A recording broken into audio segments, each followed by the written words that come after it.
Jak co wtorek o godzinie 20 jesteśmy w składzie już tym prawidłowym. Asia Kaczor-Bednarska, Polsat Dobry Sport, wieczór. Aleksandra Klepaczka, siatkarskie ligi. No i porozmawiamy sobie jak co tydzień o tym, co się wydarzyło w minionym tygodniu w Tauron Lidze, czyli u naszych pań. U naszych pań chyba tak jak miało być, bo przede wszystkim PGE Budowlane Łódź dostały się do Wielkiej Czwórki Pucharu Polski. Ten cel chyba został zrealizowany. Maciej Biernat, trener PGE Budowlanych Łódź, powiedział w tamtym tygodniu do nas, że to jest jego nadrzędny cel i on jeszcze w ogóle nie marzy o tej czwórce, ale chyba z grzeczności tak mówiłaś. No tak, no myślę, że tutaj otwarcie wszyscy w Łodzi mówili i myśleli o tym, żeby zagrać w Elblągu. Ten puchar już całkiem niedługo, bo 6-7 No właśnie, lutego. to żeby wszystkim przypomnieć, żeby wszyscy jeszcze, kto nie kupił biletów, zdążył je zakupić. Przypominamy, tak jak Asiu wspomniałaś, 7-8 dzień lutego, hala sportowo-widowiskowa w Elblągu i tam właśnie ten Final Four w sobotę, w niedzielę wielki finał. Czy my się jeszcze wstrzymamy z naszymi obstawieniami do przyszłego tygodnia? Chyba tak, co? Chyba tak, Chyba jeszcze poczekamy na jeszcze to, co w się napięciu wydarzy. naszych Więc- followers. Ja powiedziałam 6-7, a to 7-8. Brawo. 7-8 Tak jest. lutego, dokładnie tak. Siatkarskie ligi oczywiście tam będą, natomiast do tego czasu jeszcze troszkę. To wracamy do tego tygodnia. Największe zaskoczenie. Czy ten punkt w Największe nowym zaskoczenie? No, dworze? myślę, że tak. I nawet miałam okazję wymienić parę wiadomości z trenerem Nowego Dworu i on mówił, no u nas jest bardzo duża radość, nawet taka jakby ten mecz był zwycięski, więc no widać, że żyją tym, żeby jeden punkcik. I tak po kolei myślę, że ten apetyt też będzie rósł w miarę jedzenia, więc zobaczymy, co przyniosą kolejne spotkania. No o to wszystko będziemy dopytywać Basię Zakościelną, która tutaj będzie naszą gościnią drugą, bo najpierw Opole i najpierw to, co się dzieje w Opolu. Opole znowu wygrywa. Opole wróciło na swoje dobre tory, no i ten nowy rok zapowiada się całkiem kwitnąco dla Opolanek. No przede wszystkim Opolanki wracają do zdrowia, to jest informacja Dokładnie. klucz. Tutaj trzeba pamiętać też, że dobre informacje napływają w sprawie Maggie Speaks. Tak jest. Tu jest 95% szansy najprawdopodobniej, że obejdzie się bez operacji, a więc naprawdę w tej trudnej sytuacji no to jest chyba najlepsza informacja, jaka może się zdarzyć. Co prawda w tym sezonie już na pewno nie zobaczymy jej na boisku, ale cały czas przed nami dużo dobrego grania, jeżeli chodzi o Opole, bo mieliśmy już taki przedsmak tego we wczorajszym spotkaniu. Zdecydowanie jeszcze a propos Magii widziałam różne nagrania z jej strony. Ten uśmiech i taka pełna nadziei jest w tej całej rekonwalescencji, powrocie do zdrowia, więc myślę, że przede wszystkim w głowie to trzeba mieć, a Tak później jest. ciało pomoże. Tak jest. Tak jest? No, miejmy nadzieję, że tak będzie. Oczywiście trzymamy kciuki, no ale Megi zostawiamy. Przechodzimy do innej zagranicznej zawodniczki tego klubu, bardzo ważnej, bardzo kluczowej w zdobywaniu punktów, kluczowej w ogóle w wygrywanych meczach. No i chyba taka niespodzianka troszkę, bo możliwe, że mogliśmy się spodziewać oczywiście od niej takiej kluczowej pozycji, ale pierwszy raz widzieliśmy ją w polskiej i widzimy ją w polskiej lidze i chyba to zadanie jest wykonane przez nią w 100%. No, kapitalnie gra i prezentuje się Uxue Guereca, bo o niej mówimy, za chwilę się połączymy, natomiast no, to jest siatkarka, co do której nie mieliśmy wielkich oczekiwań, tak? Ale ja mam wrażenie, że trener Dąbrowski troszkę tak na zasadzie trenera Antigi, z którym wcześniej pracował, uczy się, czy nauczył się już nawet dobierania zawodniczek pod względem charakteru, pod względem umiejętności, pod względem przede wszystkim tego potencjału, nad którym trzeba pracować i ten potencjał zdecydowanie drzemie i cały czas się rozwija w Meksykance. Chcemy więcej, czy więcej będzie chciała Uxue od Polski, to zaraz się o tym, mam nadzieję, dowiemy. Hello, hello. Good evening, Uxue. Can Hi you hear guys. us? You can hear Yes, us. can you hear me? Perfect. We can hear you, we can Okay. see you, so you're live. And first obvious question, I think, is it your first winter in your life? Oh my God, yes. Yeah, How it is. feels? You know, I'm still trying to get used to it because in Mexico we for sure don't get this weather. But you know, bought some more coats. It's been good. Okay. Is it hard for you to experience the snow? Is it the first time, or maybe you had a chance to experience snow before? No, I haven't experienced snow before, but I haven't experienced it for like this long. Okay. Yeah, so I think that's like the hardest thing, like having to adjust. So like all these months with like snow and like really cold, and then the sun coming down really early. Okay. Yeah. What was the hardest actually getting used to the sun going down very early, or driving in the snow or in the icy road? That's a good one. Honestly, I think both of them. When I got here, like for sure it was like it was something new to just come out of practice at like 4:30 and being like pitch black up there. And Yes. like my brain was like, oh my God, it's like 10 p.m. And I'm like, no, it's only like 4:45. You still have like half of the day left. And then the other day I tried to like drive, I took my mom to the airport and it was like 4 a.m. I think, and it was so icy. And I was like so like focused on not like crashing or everything. So yeah, it's been a challenge for sure. But don't worry, it doesn't surprise only you. It surprised all of Polish people, and we year by year are surprising by this winter. But this year is extremely hard for us, I think. So you are in a big challenge right now, Uxue. About winter, we know everything, but about Poland, we want to know more about how you feel here in Poland, in Opole, your expectation versus the reality where you are right now. Yeah, like coming here, like I knew like volleyball was like huge. Sorry, can you hear me? Yes. Yeah. Yeah, okay, perfect. Yeah, coming here, like I knew volleyball and like the fans were really loud. So I was like expecting like a good environment. So like that didn't disappoint. Like every single game, doesn't matter if we play at home or like away, like there's always a crowd, which like I love. And I think just Poland in general, like it's been great. Like the level is great. Yeah, I still have to get used to the weather, but everything else has been amazing. We know that your path went through Greece to Poland. What did you expect actually Yes. coming? Did you maybe have the chance to read some more about Poland, about the culture, and what is something that surprised you the most? Um, Honestly, I think what surprised me the most is like how warm the people are, if that makes sense. Like, for instance, like we have a fan that for every single match, it doesn't matter if it's away or home, like he always comes to us and like give us like some kind of like chocolate or like some kind of like gift. So for me, like I think yeah, just how warm, like how well like people like treat us, was something that like surprised me. Okay. Perfect. And I think that the UNI Opole is surprised all of us, and that's why the group of people that's supporting you all the time is Hmm. more Welcoming. Yes. into the team. Do you think the same?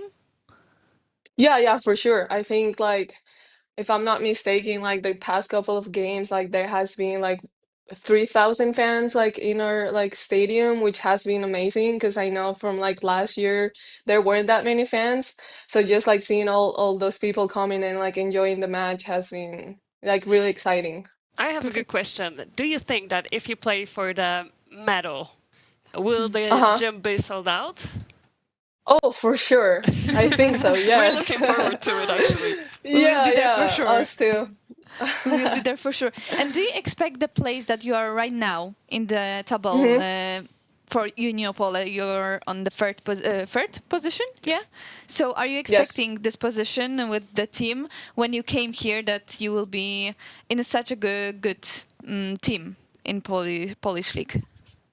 Yeah, coming here, I came without like any expectations. Like I knew we had like a really good group of like girls. So like I knew we could do something amazing and I think we showed. So and like in one point like yeah, I wasn't expecting this, but at the same time like I knew we could like get this done. Yeah. Okay, so I'll ask a little bit from volleyball because speaking of Hmm. Mexican volleyball, probably Samantha Brayshaw is someone we know. For me, Bibiana Candelas is also a person Yeah. I think you might know. Yes. How a person from such a not very popular volleyball country Hmm. plays such a good volleyball? Yeah, I grew up with Samantha Mauricio. Like we're from the same city. Like I literally grew up like looking up to her, and like Did you when I have the was same younger, I coach? think when I was we did actually. Yes, we did. And just growing up, I remember when I was like 12 and I think she was either I was like 14 and she was in university. She will come in the summer and she will practice with us. And she had to be my pepper partner one time and I was like, "Oh my God, Samantha Bricio." So I think like I learned a lot from her and like just like knowing like her career, like everything she was able to do was amazing, and I think that opened a lot of doors for some like us, the Mexican players, just to like go overseas and trying to do what she did. Oh, that's so nice. Did you, because of her, choose the path to go through the American university also? Yeah, I think so. I don't know. Well, Vivi Candelas also went before her. She went to USC as well. So I I know, think because I like, did go to USC as well. oh, really? But years before, yes. Yeah, yeah. So I think like they for sure opened the path for us to like know that that's something possible and that if we wanted to, we can accomplish that. Oh, that's so sweet. Another question I wanted to ask, because we have another Mhm. friend in common, who is Nicola Negro, the coach of your national team. Yes, How Nick. Yes. how do you actually recall working with him? Yeah, so I've been working with him for these past 2 years, and honestly, he has been amazing for our national team.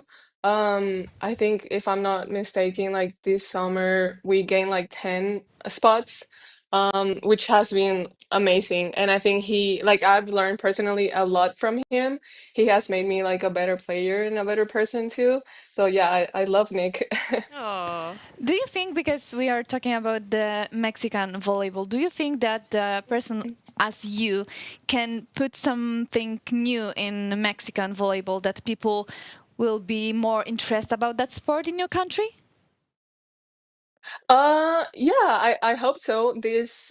I think in January they started to do the Mexican professional league for the first time. So that's really So exciting that's a because I feel like sign, that's the also first gonna. sign.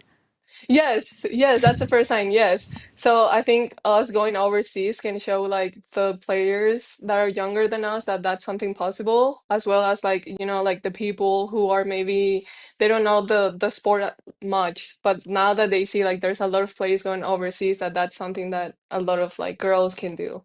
And for you, what's the biggest difference between the European volleyball and volleyball in Mexico, in USA?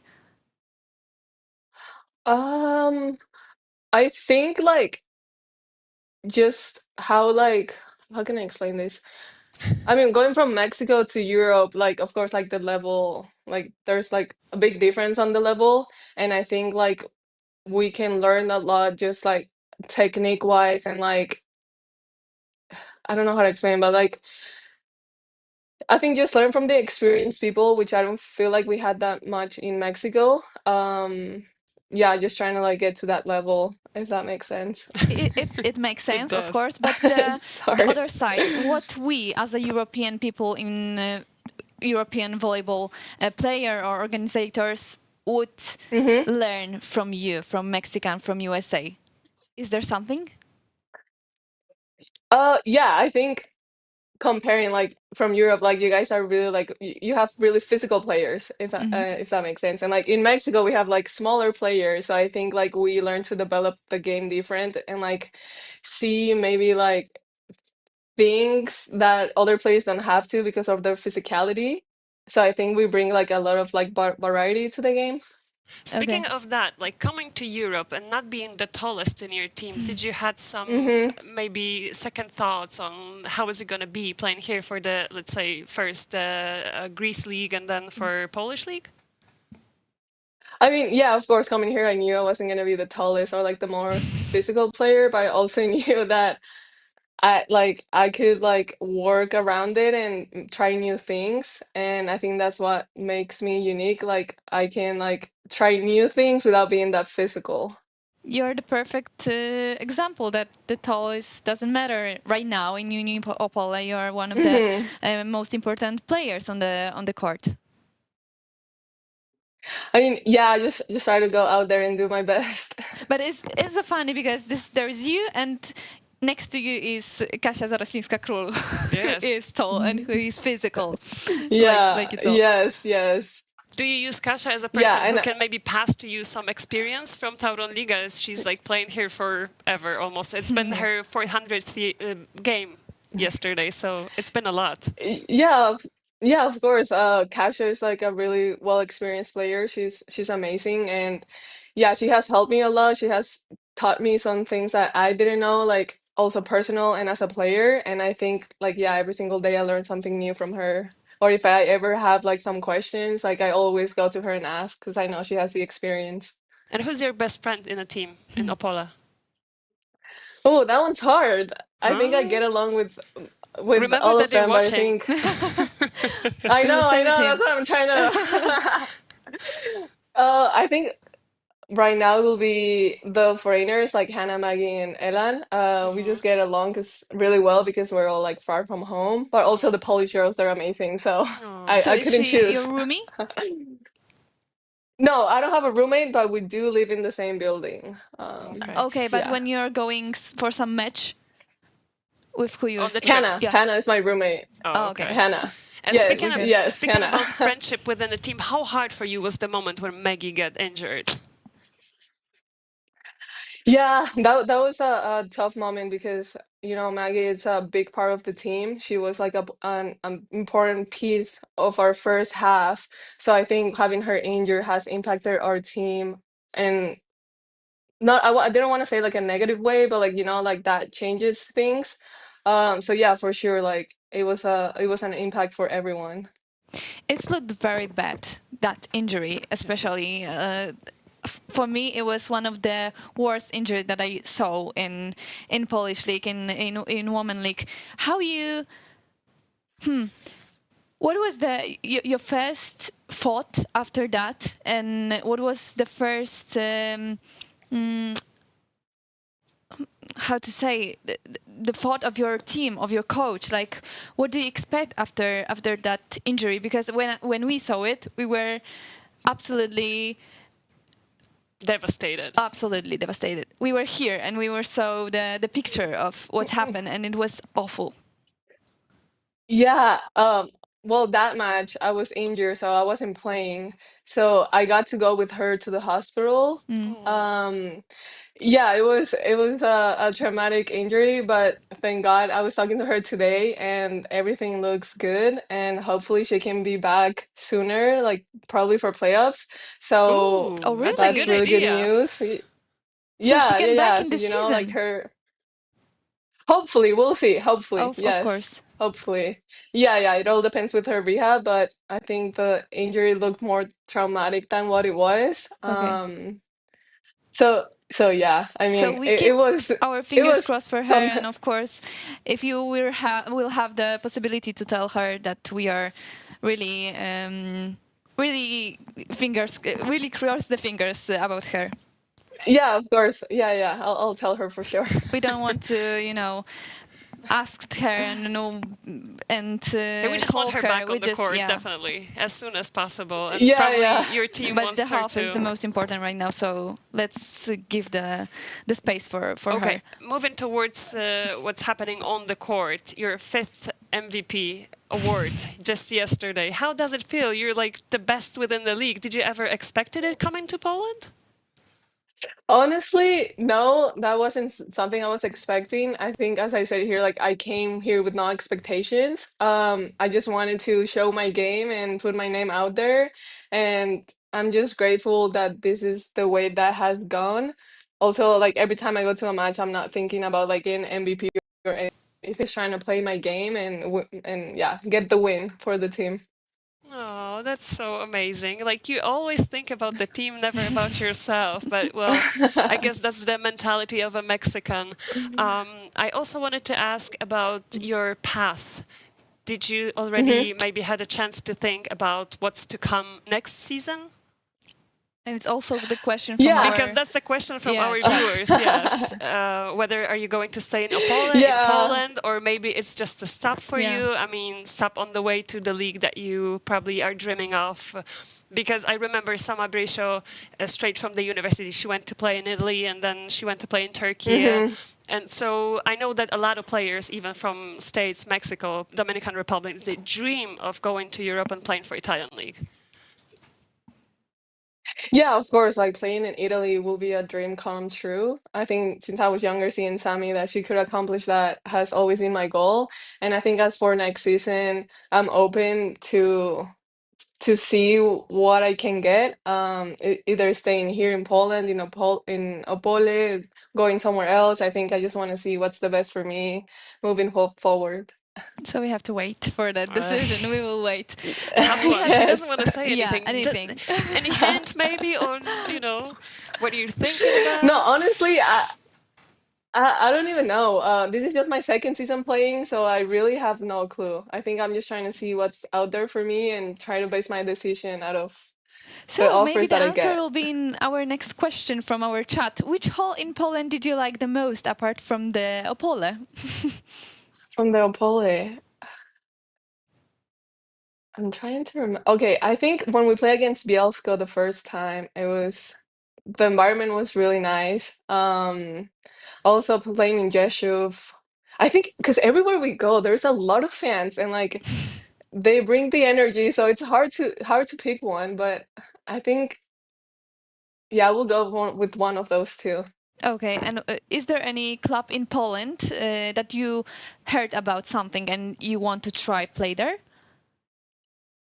As for right now, I have no clue, if I'm being honest. Nothing to say about that topic. No We will transfer, wait. We will wait. transfer talk. Not yet. So we will have to wait. Oh, there is the question from our chat. Which player would you most like to play with In on team. one team? Yeah, Out of like all of the players in the world, all of the players in the world. oh, Gabi Guimarães. Oh yeah, I would love to play with Gabi. Yes, yes, she's And amazing. that would mean Corneliano, because I've heard that she just signed, extended her Yeah, I contract in saw. Corneliano. for another few years. Yeah. Yeah, I saw. Yes. Oh. Her and Isabel Hack and I think think someone so. else. Yeah. Yes, that's interesting. And is there any specific setter that you would like to play with? I think Because if you go to Corneliano, then you'll have to Maja. play with the Polish Asia setter, Wołosz, Asia yeah. Wołosz. Yes, yes, yes. I mean, either her or Maja. I think one of those two. Okay.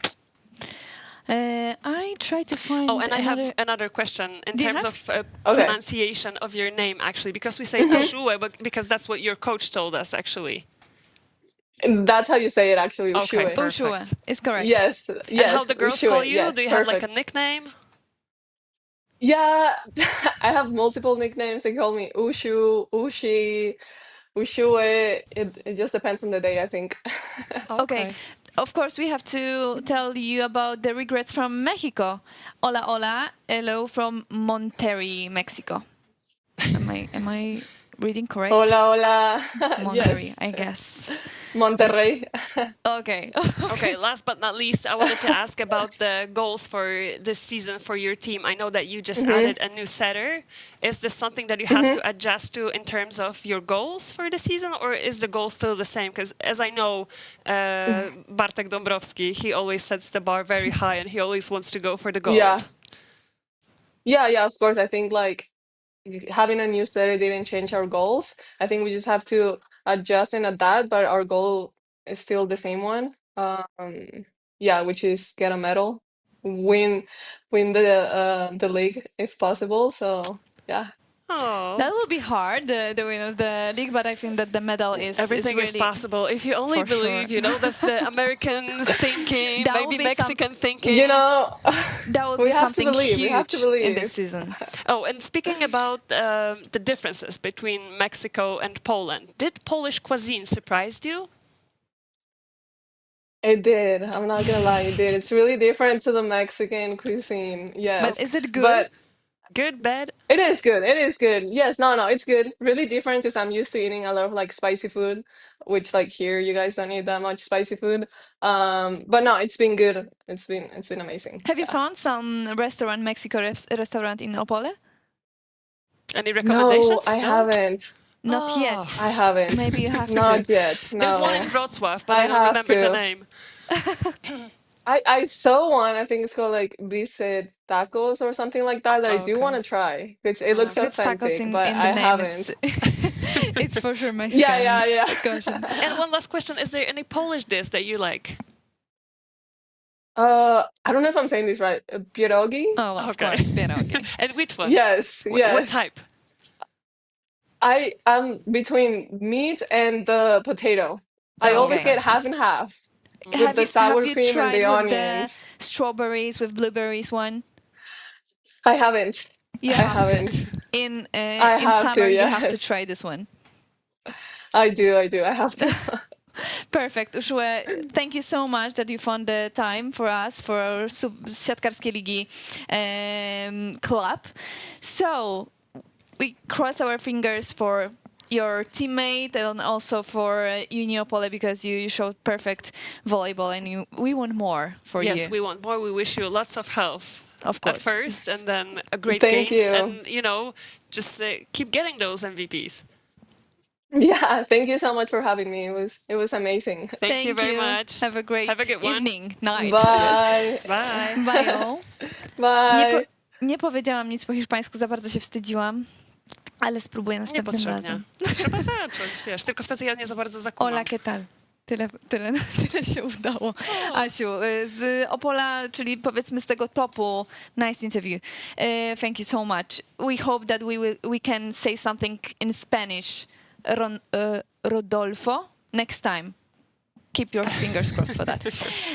The next zaczęłam po angielsku, natomiast po polsku, już wracamy do Polski, do tego, co się dzieje trochę po drugiej stronie tabeli, bo byliśmy na samym szczycie, top 3. To teraz Ja tak czekałam na ten moment, kiedy my wreszcie będziemy mieć okazję zaprosić kogoś z Nowego Dworu. musieliśmy I poczekać wreszcie na moment, w tak, którym pojawi się taki jakaś przełomowy. iskierka, Ja myślę, jakaś że to jest ten nadzieja. przełom, tak. Troszkę dobrych informacji, jest pierwszy punkcik. No to czekamy na to, co nam tam więcej opowie Basia Zakościelna. Mamy nadzieję, że tych punktów będzie w Nowym Dworze do końca sezonu więcej, a o tym, czy ich będzie i jaki wielki entuzjazm nastał po tym ostatnim meczu z ŁKS-em, opowie nam Basia Zakościelna. I jesteśmy już, Basiu? Słyszymy się? Słyszymy się Już po perfekcyjnie. treningu przygotowana? Właśnie tak, coś nie skończyłam, także po prostu z treningu. Zrobiłaś to ekspresowo, więc super, że udało nam się zobaczyć, szczególnie po treningu. No to opowiadaj, czy te treningi są zintensyfikowane, czy wręcz w drugą stronę po tym, co się wydarzyło w ostatnim meczu, po tym pierwszym punkcie. To jest jakiś przełom, tak jak Kasia powiedziała, dla was? No, jak najbardziej na pewno nie zatrzymujemy się, a planujemy dalej, staramy się utrzymać tą naszą wschodzącą pasę i jesteśmy, no szykujemy się po prostu na ten weekend i mam nadzieję, że będzie z tego lepiej. Powiedz, Basiu, jak trudny jest dla was ten sezon? Ja pamiętam, raz miałam okazję grać we Włoszech w takim zespole, który niestety nie punktował za często i przegrywał z meczu na mecz. Gdzieś tam ten mental drużyny zaczyna powoli spadać im dalej w las. Wam się teraz zdarzył ten punkt, więc mam nadzieję, że to też tak optymistycznie zadziała. Ale jak to jest właśnie funkcjonować z twojej perspektywy w takiej drużynie, w której naprawdę jest pod górkę, mimo że robicie co możecie na meczach? Dokładnie, no nie jest to łatwa sytuacja. Zdawaliśmy sobie sprawę przed sezonem, że nie będzie łatwo. Nie spodziewaliśmy się, że będzie aż tak ciężko. Na pewno pomaga fakt, że wszyscy tutaj dalej nas wierzą bardzo mocno. Kibice bardzo mocno nam kibicują. Przyjeżdżają praktycznie na każdy mecz, więc to jest dla nas mega ogromne wsparcie. Cały sztab stara się nam pomóc jak tylko może, więc po prostu staramy się nie poddawać i dawać z siebie tyle, ile możemy i liczymy na to, że w końcu się przełamiemy, tak jak w tym ostatnim meczu.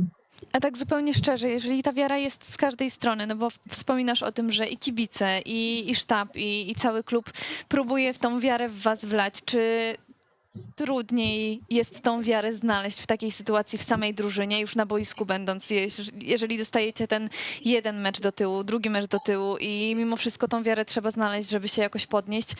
Znajdujecie ją, czy po prostu liczycie na dobry następny mecz? Myślę, że mamy bardzo waleczną drużynę i jednak naprawdę staramy się walczyć o każdy punkt, jak tylko możemy.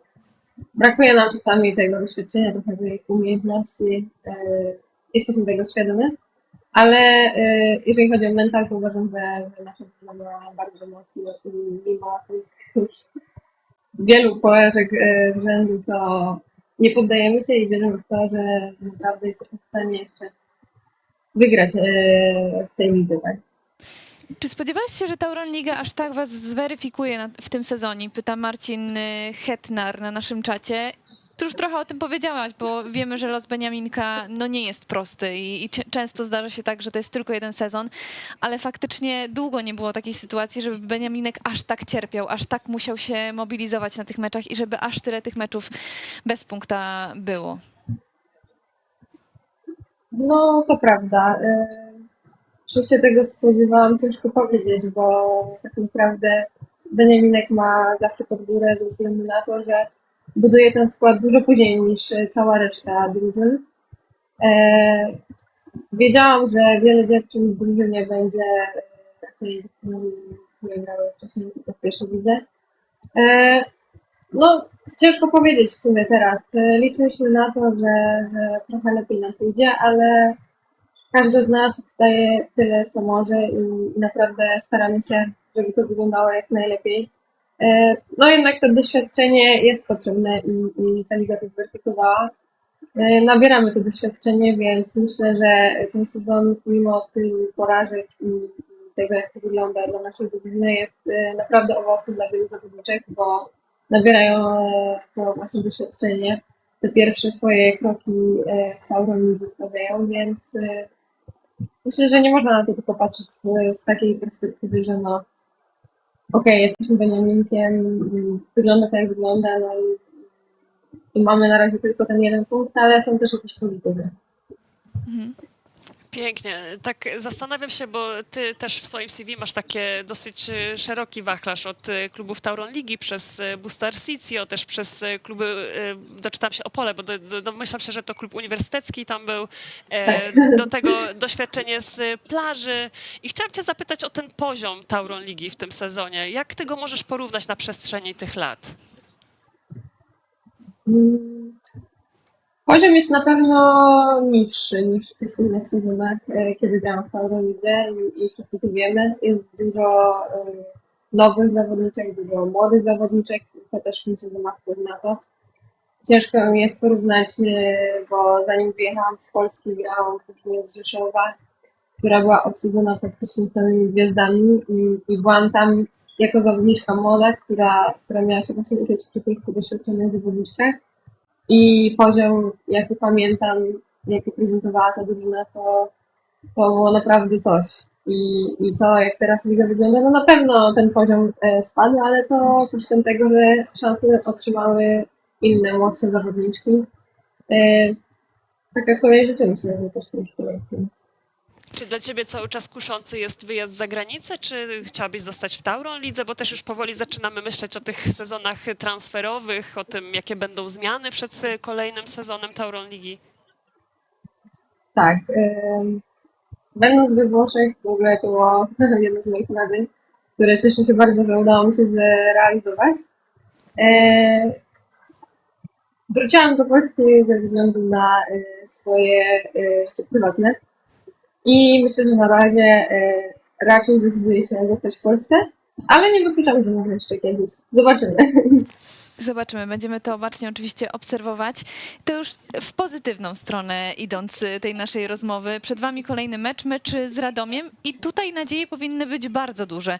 My tutaj z Asią przed programem się zastanawiałyśmy, mamy taki format programu Kto wygra mecz i musiałyśmy obstawić ten mecz. I obie na siebie spojrzałyśmy i zaczęłyśmy się zastanawiać, czy to będzie następna niespodzianka, czy to będzie następna nadzieja wlana w serce Nowego Dworu. Ja nawet jeszcze dodam, zaczęłam się zastanawiać, co teraz myślą sobie w Nowym Dworze, słysząc, że nie ma Szlagowskiej, Piotrowskiej, Lęgweiler i mówi się jeszcze o kolejnej zawodniczce, na razie nazwisko jest nieznane. Tak. Od początku roku myślę, że nasza gra idzie w coraz lepszą stronę.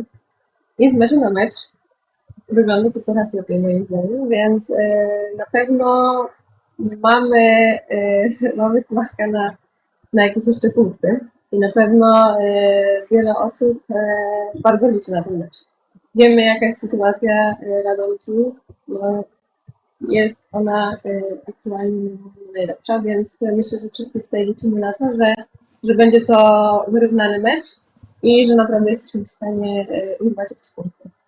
Patrzę, kiedy ten mecz już jako pierwszy w kolejce już w sobotę 31 stycznia o godzinie 12:30 i chociaż to będzie mecz na tej niższej płaszczyźnie tabeli, to on będzie myślę, że jeden z Bardzo ciekawszych. ważne. Tak jest, no bo tu Radomka teraz będzie myślała o tym, żeby załapać się do playoffów, no bo Dokładnie. bez tych podstawowych siatkarek będzie ciężko, natomiast tu dziewczyny z Nowego Dworu cały czas mają chęć na to, żeby te pierwsze zwycięstwo wreszcie uchwycić, z No tego co słyszę. Dokładnie. I jeszcze Basia, takie pytanie, no bo wiemy jaka jest sytuacja, wiemy ile punktów was dzieli do tego przedostatniego miejsca. Tych punktów jest bardzo dużo, patrząc na to, ile tych meczów zostało i patrząc, tak kiwasz 3 mecze głową? za 3 punkty, wiesz. 3 mecze za 3 punkty. No pierwszy z Radomiem i już się zaczepimy. Ale tak schodząc na ziemię, fajnie by było skończyć ten sezon nie tyle udowadniając, że my przeskoczymy to ostatnie miejsce, ale właśnie idąc dalej, zdobywając te punkty, pokazując nam i sobie przede wszystkim, że ta siła tej drużyny jest i myślę, że to też jest kluczowe, żeby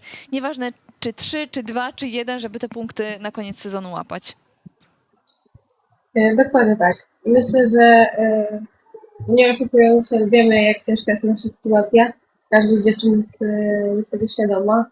I w tej chwili każda gra po to, żeby udowodnić też sobie, że naprawdę możemy.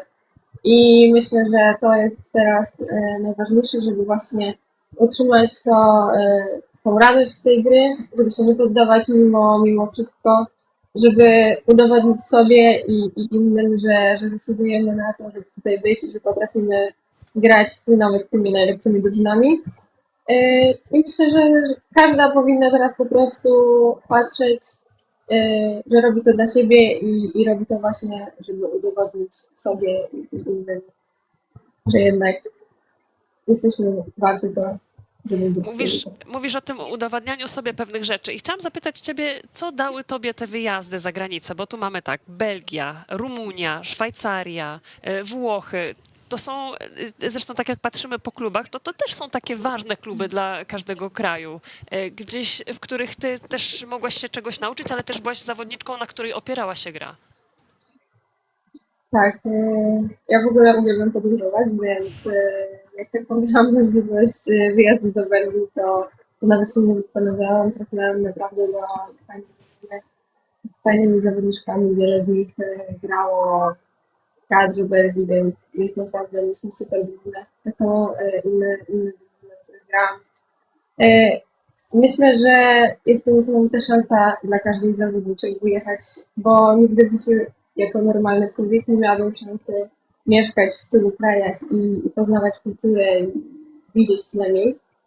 I jeszcze przy okazji zarabiać z tego, tak, i żyć z hobby tak naprawdę, który jest siatkówka z moją pasją. Więc no, układ idealny, więc jak tylko miałam możliwość właśnie wyjechać, to chciałam z nim skorzystać. I myślę, że z każdego kraju wyniosłam jakieś doświadczenie. I przede wszystkim znajomości, które są tak naprawdę na całe życie i bardzo się cieszę, że poznałam tych ludzi i tak naprawdę mam teraz znajomych na całym świecie. A które z tych miejsc wspominasz najlepiej? Tak pod względem wszystkiego, niekoniecznie tylko siatkówki i tego, co się działo w klubie, ale w ogóle przebywania w kraju, w miejscu. No to myślę, że Belgia, bo był to pierwszy kraj, do którego pojechałam, w którym grałam. Był to też bardzo udany sezon dla nas i to, jak mnie przyjęli, było naprawdę fenomenalne. Mieliśmy tam taką małą rodzinę, ale również Włochy. Włochy też były super, tam w ogóle doświadczyłam czegoś, styl życia, jaki tam oni prowadzą, to jest w ogóle coś zupełnie innego niż my tutaj w Polsce, więc to też mnie bardzo zaciekawiło, jak oni podchodzą w ogóle do życia i do wszystkiego. I myślę, że właśnie Belgia i Włochy to takie dwa miejsca, które będę najlepiej wspominać. To jeszcze ostatnie pytanko a propos moje ostatnie, a propos wyboru miejsca do życia. Powiedziałaś, że wróciłaś do Polski, bo tak zadecydowałaś, sprawy prywatne. To jak patrzymy na tą polską mapę, na to polskie podwórko, jest jakieś takie miejsce, w którym chciałabyś bardzo spróbować? Wiemy, że w Rzeszowie już byłaś, wiemy, że to jest najlepszy klub w Polsce w tym momencie, nie ma dwóch zdań. Jest jakieś jeszcze takie miejsce, które chciałabyś na mapie Polski odwiedzić? Myślę, że jestem otwarta na wszystko, także nie ma jakiegoś konkretnego miejsca, które jest dla mnie najważniejsze, ale no, byłam już w tylu miejscach, więc naprawdę jestem otwarta na wszystko. Ja nie mogę cię nie zapytać o też tę siatkówkę plażową. Twoje serce jest bliżej plaży czy bliżej hali? Okej, ja wiem, że ty jesteś związana z halą, tu są kontrakty, tu są wyjazdy i tak dalej, ale mam wrażenie, że jest taka grupa siatkarek i siatkarzy, którzy jednak w sercu mają taką dużą miłość do tej plażówki i tak gdzieś ona też przemawia, tylko no wiadomo, też ligowo to jest trudno jakoś tak połączyć. Tak. Siatkówka plażowa w ogóle zaczęła się u mnie na zasadzie takiej, że pewne wakacje postanowiłam, że no pójdę sobie pograć. Nigdy nie grałam na naprawdę wysokim poziomie. Zawsze to była bardziej zabawa właśnie ze znajomymi albo z jakimiś tam innymi koleżankami z hali. W Warszawie mamy taki ośrodek Monta i tam dużo znajomych właśnie moich grało zawsze w plażówkę i oni mnie zachęcali, żebym sobie z nimi potrenowała. No więc tak po prostu w czasie wolnym w wakacje postanowiłam, że będę sobie z nimi trenować. I tak się zaczęła moja przygoda w plażówkę. I tak naprawdę nigdy nie podchodziłam do tego na zasadzie, że mogłabym grać profesjonalnie albo zamienić siatkówkę Harpoon na plażę, ale sprawia mi to dużą przyjemność. Ja jestem osobą, która lubi ciepło, więc no patrząc aktualnie za okno, to marzy mi się iść na jakąś plażę i sobie podbijać, więc na Tylko nie pewno mów, że sprawia dzisiaj mi to może dużą jakaś liga radość. grecka albo inna taka, no bo tu znowu kibice będą smutni. To tam na wakacje właśnie na plażówkę na razie. Na wakacje możesz jeździć, tam na wakacje możemy. Tak, z przyjaciółmi pograć pozwolić. plażówkę, czemu nie? Nawet możemy się Dokładnie. dołączyć z Olą. Oj, bardzo chętnie. Każde miejsce, gdzie aktualnie świeci słońce w ciemno. Basiu, Ale może kiedyś, zamiast jest po karierze harowej, to skoczę na plażę. to jest Były dosyć takie często. przypadki i to z dobrymi skutkami, także- Dokładnie. Będzie to pytanie retoryczne, ale oprócz zdrowia, czego ci życzyć? Cierpliwości, wytrwałości? Ja wiem, zwycięstwa z Radomką. Okej, najprostsze. Tak, punktów. Czego życzyć? No, zdrowia i żeby ta wiara w nas nie ustawała i żebyśmy dalej tak uparcie dążyły do tego naszego celu. No to wiary ogromnej wam życzymy w to, że te punkty jeszcze jest okazja zbierać. Wygranego meczu z Radomką nie możemy powiedzieć, że życzymy, ale życzymy dobrego widowiska, bo takie chcemy oglądać i zdrowia przede wszystkim. Jak będzie zdrowie, to już dacie z siebie tyle, ile możecie. Dziękuję bardzo. Dziękujemy Dzięki, bardzo. Basiu. Do usłyszenia. Coś czuję, że będzie zaskoczenie w Ja tym coś czuję, że następnym teraz meczu. jest 2-2 w meczu No właśnie. Radomki z Woluntari. Tutaj Marcin nam podsuwa informację, bo my nie sprawdzałyśmy Puchar CEF. na bieżąco. To jest ciekawa informacja. Woluntari to jest dobry zespół, który tak z tylnego siedzenia, pamiętam w tamtym sezonie, był zarządzany przez trenera Caprary, z którym ja miałem okazję trenować. Jak To wspominasz? to jest profesjonalista, dużo Okej. wymaga. No zobaczymy. Jak widać, tutaj Radomka nie spuszcza głów No wiesz, i Bielsko w walczy tamtym do roku końca, też z nimi więc wygrało, także mam nadzieję, że to Kto- się zakończy 3-2 dla Radomki. trzymamy kciuki. Nie wiemy, jak teraz jest w setach, nie mamy otworzonego aktualnego wyniku, natomiast możecie nam tutaj podrzucić, bo wy na pewno jesteście na bieżąco. To na bieżąco jeszcze raz z informacjami.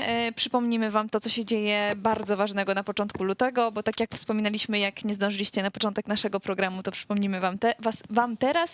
7-8 dzień lutego, początek lutego, zima trwa nadal i w tą zimę przenosimy się do Elbląga, bo tam wielki puchar Polski i dziewczyny, 4 drużyny, które będą ze sobą walczyły. Już wspominałyśmy, że budowlane Łódź zakwalifikowały się do tego Final Four, no i taki trochę przedwczesny finał nas w półfinale czeka. Czy ty tak uważasz? Rzeszów kontra Łódź? No właśnie, więc tam się bardzo dużo rozstrzygnie, a drugi finał też myślę bardzo ciekawy. Kalisz kontra Bielsko. Myślisz, że tu jakieś zaskoczenie będzie? Ja myślę, że to w ogóle będzie gorący turniej w środku zimy w Elblągu. Zapraszam wszystkich, kupujcie bilety, wyjeżdżajcie, jak nie możecie jechać, oglądajcie w Polsacie Sport, bo te wszystkie emocje będą dla was tam pokazane. No i widzisz, i wykrakałyśmy. Woluntari wygrało. Nie. No tak. O, no. Niestety przegrał Radom, no to może się będzie chciał odbić w tą sobotę w Nowym Dworze. Na pewno tak będzie. Słuchajcie, bardzo wam dziękujemy. Tak jak chcieliście, Uxue dzisiaj była za sprawą waszych komentarzy tutaj przez Asię ściągnięta. Tak jest. Więc wasze komentarze mają moc. Jak macie jeszcze jakieś pomysły, jeszcze jakieś życzenia, to śmiało tutaj się odzywajcie w komentarzach. My będziemy je analizowały i starały się przyprowadzać do naszego studia nowych gości, tak jak robimy to do tej pory. A tymczasem bardzo wam dziękujemy. Zabieramy manatki i wracamy do domów. Widzimy się za tydzień. Tak jest. Do zobaczenia.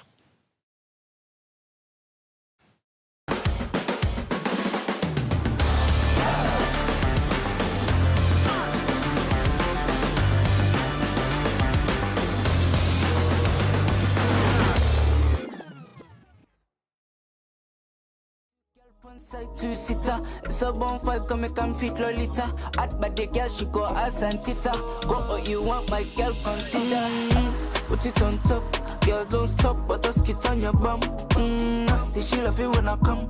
You have this, so I put kids on her tongue. Two girl, one side, two-seater, is a big man ride. One dance, bachata is a big man night. Two shots, not enough, you need more this night. Say you want see me and keep me for life, are you mad? Two girl, one side, two-seater. It's a bonfire, come make 'em fit Lolita. Hot body girl, she go ass and tita. Go what you want, my girl, consider. Put it on top, girl, don't stop, but us kids on your bum. Nasty, she love it when I come. You have this, so I put kids on her tongue. If you wanna know where I come from, then come taste my tongue. I can tell you know you won't go sit down. Look it good, baby, I might come strong. But how it is, you may tell where I come from. Two girl, one side, two-seater. It's a bonfire, come make 'em fit Lolita. Hot body girl, she go ass and tita. Go what you want, my girl, consider. Two girl, one side, two-seater. Two girl, one side, two-seater. Two girl, one side, two-seater. Go what you want, my girl, consider. Why speak if you can't sit my face? Pull up game week all night, I spray. I put it in deep, you push it back my way. Don't make a wake, come make a taste, no lane. Put it on top, girl, don't stop, but us kids on your bum. Nasty, she love it when I come. You have this, so I put kids on her tongue.